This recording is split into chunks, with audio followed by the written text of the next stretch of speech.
যার দ্বারা মানবতা উপকৃত হয় মানুষের মধ্যে তিনিই উত্তম। আল হাদিস। বাংলাদেশ বেতার, সিলেট। এখন শুনবেন স্থানীয় সংবাদ। আসসালামু আলাইকুম। বাংলাদেশ বেতার, সিলেট সংবাদ পড়ছি সুদীপ্তা দে, টিনা। শাহজালাল বিজ্ঞান ও প্রযুক্তি বিশ্ববিদ্যালয়ের 2024-25 শিক্ষাবর্ষের প্রথম বর্ষ প্রথম সেমিস্টারের ভর্তি পরীক্ষার ফলাফল আগামী 9 মার্চ প্রকাশ করা হবে।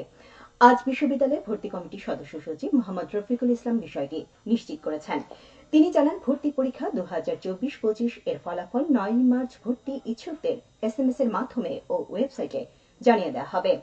এর আগে গত 28 ফেব্রুয়ারি দেশের 5টি বিশ্ববিদ্যালয় কেন্দ্রে শাবিপ্রবির এ ইউনিট বিজ্ঞান ও বি ইউনিট বিজ্ঞান মানবিক বাণিজ্য ভর্তি পরীক্ষা অনুষ্ঠিত হয়।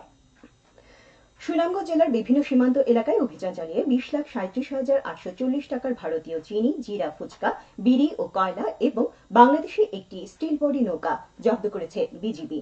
আজ ভোর রাত পর্যন্ত সুনামগঞ্জ 28 বিজিবির একটি দল অভিযান চালিয়ে এসব ভারতীয় মালামাল জব্দ করে।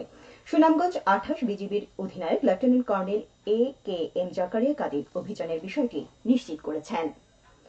জুলাই গণ অভ্যুত্থানে সিলেট বিভাগের শহীদদের নাম স্থান পেয়েছে শাহজালাল বিজ্ঞান ও প্রযুক্তি বিশ্ববিদ্যালয়ে প্রকাশিত 2025 সালের ডায়েরিতে। এতে সিলেট বিভাগের 3 জেলার 33 জন শহীদের নাম প্রকাশ করা হয়। ডায়েরিতে 118 থেকে 120তম পাতায় শহীদদের নাম অন্তর্ভুক্ত করা হয়। এদিকে শহীদদের নামের তালিকা প্রকাশের উদ্যোগে বিশ্ববিদ্যালয়ের শিক্ষক শিক্ষার্থীরা ইতিবাচক পরিবর্তন হিসেবে দেখছেন। সংশ্লিষ্টরা মনে করছেন, এই উদ্যোগ ভবিষ্যৎ প্রজন্মকে জুলাই বিপ্লব সম্পর্কে সচেতন করবে এবং দেশের গণতান্ত্রিক চেতনায় অনুপ্রাণিত করবে। পবিত্র রমজান মাসে নিত্যপণ্য সাধারণ মানুষের ক্রয়সীমার মধ্যে রাখতে ও সিন্ডিকেট করে পণ্যের দাম বৃদ্ধি ঠেকাতে জৈন্তাপুর বাজার মনিটরিং কার্যক্রম পরিচালনা করা হয়েছে। আজ দুপুরে উপজেলার দরবস্ত বাজারে মনিটরিং এর যান উপজেলা নির্বাহী কর্মকর্তা ও নির্বাহী ম্যাজিস্ট্রেট জর্জ মিত্র চাকমা। এ সময় তিনি বিভিন্ন নিত্য প্রয়োজনীয় পণ্যের দোকান পরিদর্শন করেন। দোকানে মেয়াদোত্তীর্ণ পণ্য, ক্রয় মূল্যের রিসিট, বিক্রয় মূল্যের তালিকা প্রদর্শন ইত্যাদি বিষয়ে মনিটরিং করেন তিনি। পরে দরবস্ত বাজারে বিভিন্ন কাঁচা পণ্য ও শাকসবজির দোকানেও তিনি মনিটরিং করেন। মনিটরিং চলাকালীন 2টি মুদি ও 2টি কাঁচা পণ্যের দোকানে অনিয়ম পাওয়ায় ও মূল্য তালিকা না থাকায় 7,000 টাকা জরিমানা আদায় করা হয়। এ সময় উপজেলা প্রশাসনের সাথে জৈন্তাপুর মডেল থানা পুলিশের একটি টিম উপস্থিত ছিল।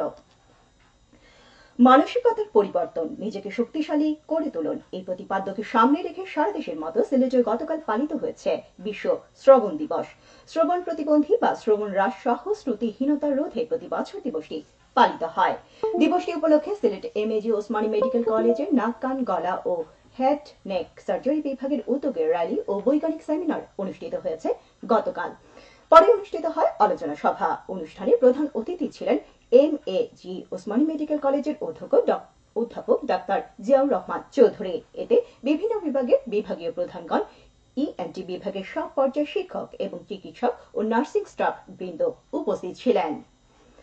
মাহে রমজান উপলক্ষে দরিদ্র ও অসহায় পরিবারের মধ্যে খাদ্য সামগ্রী বিতরণ করা হয়েছে মৌলভীবাজারে। আজ সকালে Kashinath Alauddin school and college মাঠে উপজেলার 12টি ইউনিয়ন ও একটি পৌরসভার 2000 দরিদ্র পরিবারের মধ্যে 25 কেজির প্যাকেট বিতরণ করা হয়। এ সময় জনপ্রতিনিধি সহ স্থানীয় গণ্যমান্য ব্যক্তি উপস্থিত ছিলেন। মৌলভীবাজার ফরেনার ওয়েলফেয়ার সোসাইটি এই উদ্যোগ নেয়। এবারে শুনুন কৃষি সংবাদ।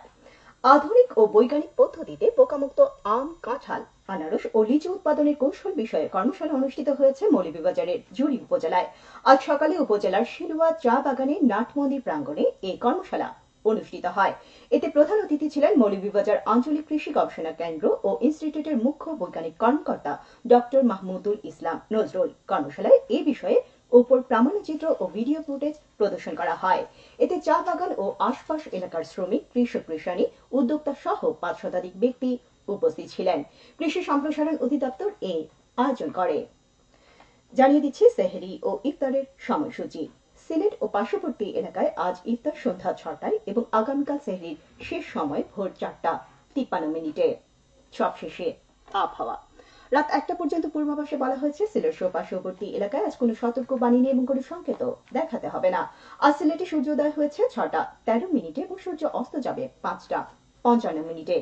সংবাদ শেষ হলো। আমাদের পরবর্তী স্থানীয় সংবাদ প্রচারিত হবে সন্ধ্যা 7টায়। বাংলাদেশ বেতার সিলেট। এবারে